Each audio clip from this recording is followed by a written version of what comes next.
খালেদা জিয়ার সাথে দেখা করা, ওনারে কিছু বোঝানোর চেষ্টা করা। কি কি পানি পড়া দিচ্ছে ইন্ডিয়ান ফরেন সেক্রেটারি ওয়াকাররে, আসেন সেটা একটু বুঝে দেখি। কি দিছে এটা বলা মুশকিল, এটা ওয়াকার আর পররাষ্ট্র সচিব বিক্রম মিশ্র জানে, তবে আমরা অনুমান করতে পারি। 1 নাম্বার, নতুন কোন রাজনৈতিক শক্তি যেন উত্থিত না হয়, কারণ সেই নতুন রাজনৈতিক শক্তি হবে ইন্ডিয়া বিরোধী।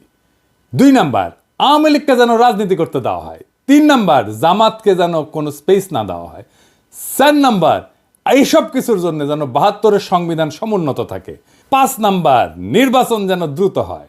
নির্বাচন দ্রুত না হইলে বিএনপির খবর আছে, ধানের শিশার কেউ চিনবে না, চিনবে নাকি টেম্পু স্ট্যান্ড। যাই হোক, এমনিতে বিএনপি আমার উপরে বিলা, আরো বিলা হোক সেটা চাই না। তাইলে যা যা ঘটতেছে রাজনৈতিক মহলে সেই সব এই লাইন বরাবর না। এবার বুঝেছেন তো কাটটিকি কই বান্দা, ইন্ডিয়া মারিচ্ছে উটি থেকে আর লাশ পড়িচ্ছে ইটি। ওয়াগার সাহেব ক্যাঙ্কা জাতির ত্রাণ করতে, এবার বুঝেছেন তো, বুঝছাও। এইবার আসেন সংবিধান নিয়ে আলাপ করি। 72-এর সংবিধানের মধ্যে কি পাইছে বিএনপি, এটা রাখাই লাগবি।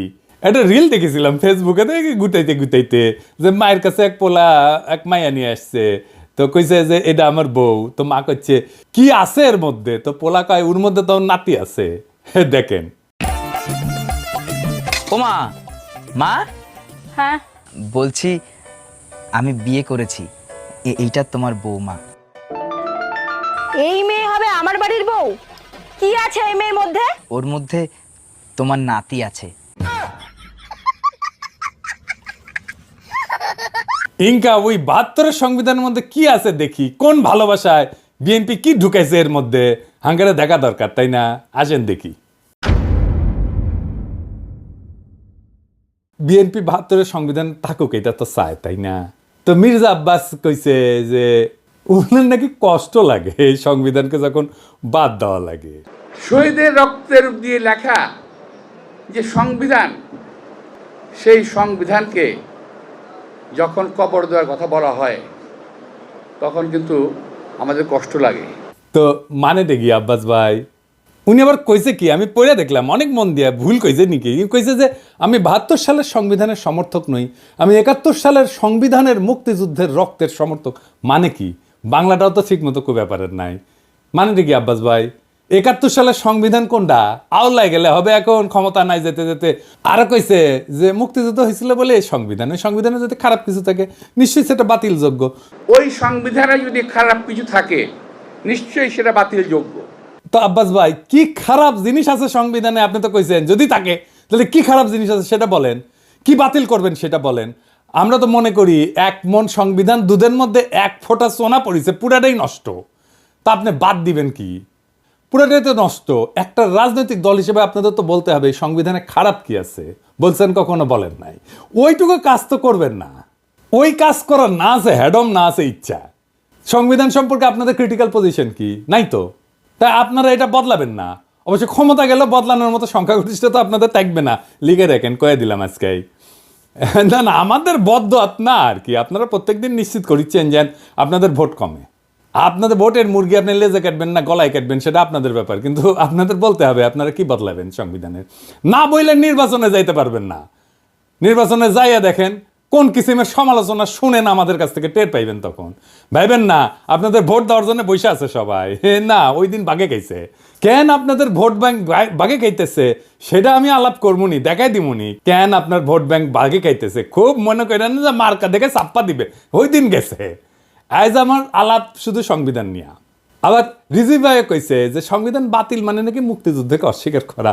উনি কাইন্দে শেষ মুজিবের ছবি কেন নামানো হয়েছে দেখেন। শেখ মুজিবের ছবি নামানোটা উচিত হয়নি। খন্দকার মোস্তাক নামিয়েছিলেন, জিয়াউর রহমান তুলেছিলেন। ইতিহাস আপনার নির্ধারণ করবে, বিচার করবে। তো সেই বিচারের ভার থাকলো, জনগণ বিচার করবে। কিন্তু আমাদের জাতীয় জীবনের, জাতীয় ইতিহাসের আন্দোলনে যার যতটুকু অবদান সেটা স্বীকার করা হোক। আমরা আওয়ামী লীগের মতো সংকীর্ণ নই, আমরা ছোট মনের প্রচার দেব না। এই জন্যই বলছি শেখ মুজিবের ছবি নামানোটা উচিত হয়নি। তো বাঘের পিছে যেমন ফেউ থাকে না, তেমনি বাংলাদেশের সরকারি দলের পিছে একটা গৃহপালিত বিরোধী দল থাকে। এটা এরশাদ শুরু করেছিল। এরশাদের ছিল আসাম রব, হাসিনার ছিল জাতীয় পার্টি, আর ক্ষমতায় যাইতে না যাইতে গৃহপালিত বিরোধী দল ইলেক্ট করে ফেলছে ওই বিএনপি নূর সাকি এদেরকে দিয়া এদের নমিনেশন আগেই কনফার্ম করেছে। দেখেন নিজের দলের নমিনেশনের খবর নাই, ওই জোট সঙ্গীর নমিনেশন কনফার্ম করেছে 6 নেতার। হ্যাঁ, তো এই গৃহপালিত বিরোধী দলের এক নেতা নূর অলরেডি আওয়াজ দিতেছে তারা 72-এর সংবিধান বাতিল চায় না। বাকিরাও কবে একটু ওয়েট করেন, এই 6 ক্যান্ডিডেটের জামানত বাজেয়াপ্ত হওয়ার চান্স আছে কলে। আমি কয়ে দিলাম, এখনই কয়ে দিলাম, বুঝছাও। আর যদি বঞ্চিত ক্যান্ডিডেট বিএনপির যদি বঞ্চিত ক্যান্ডিডেট থাকবি না ওটি ও যদি নাগরিক কমিটি বা জামাত ক্যান্ডিডেট করে তাহলে এই 6 জনের এমপি হওয়ার কায়েসের কলে চারা। যাই হোক, আজকে আমার আলাপ বাংলাদেশের ধ্বজভঙ্গ সংবিধান নিয়ে। ওই আলাপ পরে আসলে বিএনপি সংবিধান ঠিক মতো পড়িছে আমার সন্দেহ আছে। আসেন না দেখি কি সংবিধানের মধ্যে কি আছে, কি ঢুকে রাখিছে। 1956 সালে পাকিস্তানের সংবিধানের একটা আলোচনা হইতেছিল, সেইখানে যেই সমস্ত ধারার সমালোচনা করেছিল আওয়ামী লীগ সেগুলো 72-এর সংবিধানে ঢুকে দিছে। কেন আওয়ামী লীগ তখন সমালোচনা করেছিল কেন? কারণ ওই শাসনতন্ত্রটা তৈরি করা হয়েছিল আইয়ুব খানকে সামনে রেখা। আইয়ুব খান যেন একটা এক নায়ক হইয়া উঠতে পারে, সেটা সব কিছু ওই শাসনতন্ত্রে ছিল পাকিস্তানের। তো পরে যখন বাংলাদেশ হইলো তখন যে থাকবে ক্ষমতায় সে যেন এক নায়ক হইয়া উঠতে পারে, সেই জন্য যা যা কিছু ছিল আইয়ুব খান ঢুকাইছিল, সব কিছু ঢুকাইছে। পাকিস্তানের ওই শাসনতন্ত্রে যে যে ক্ষমতা দেওয়া হয়েছিল না আইয়ুব খানকে, বাংলাদেশের এই 72-এর সংবিধানে প্রধানমন্ত্রীকে সে একই রকম ক্ষমতা দেওয়া হয়েছে। আপনি তো জানেন যে এমপি ইলেকশন হয়ে আসে 300টা সিট থেকে, কিন্তু এই এমপি কি কেন স্বাধীনভাবে কোনো আলাপ করতে পারে, সিদ্ধান্ত নিতে পারে, মতামত দিতে পারে না? দলের ডিসিশনের বাইরে গেলে সদস্যপদ বাতিল হয়ে যায়। মানে হাসিনা যেটা চাইবে বা সংসদের নেতা যেটা চাইবে বা ভবিষ্যৎ দলের নেতা যেটা চাইবে সেখানে এমপিদের ভোট দিতে হবে। তাহলে আলাদা আলাদা এমপি থেকে লাভ কি, তাই না?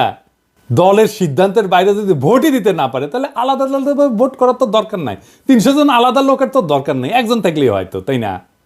এই সংবিধানে মিশামিশি মেলা কথা লেখা আছে, কথা দিয়ে ভরে রেখেছে আর কি। লিখেছে প্রজাতন্ত্রের সকল ক্ষমতার মালিক নাকি জনগণ। বাপরে, তার মানে আমি আপনি জনগণ, তা আমি আপনি মালিক তো, তাই না?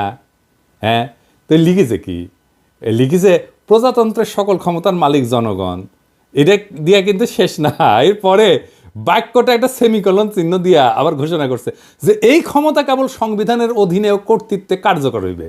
তাইলে প্রশ্ন যেটা স্বাভাবিকভাবে আসে সেটা হইতেছে যে সংবিধান জনগণের যে ক্ষমতা, এটা কাদের, কিভাবে প্রয়োগের দায়িত্বটা দিছে কাকে? এই ক্ষমতা কেবল সংবিধানের অধীনে ও কর্তৃত্বে কার্যকর হবে। তার মানে কি? তার মানে এই ক্ষমতাটা প্রয়োগের দায়িত্ব কারে দিছে বুঝছেন? এই ক্ষমতা প্রয়োগের মালিক হইতেছে প্রধানমন্ত্রী। আপনি মালিক কিন্তু প্রয়োগ করবে প্রধানমন্ত্রী, মানে বুঝেছেন তো? মালিক আপনি কিন্তু মালিকের ক্ষমতা প্রধানমন্ত্রী। তো এই কাগজের মালিক হওয়া কাম কি, লাভ কি? বাড়ির মালিক আপনি কিন্তু এই বাড়ির থেকে পাশের বাড়ির মুখলেস, তো এই বাড়ি থেকে আপনার লাভ কি?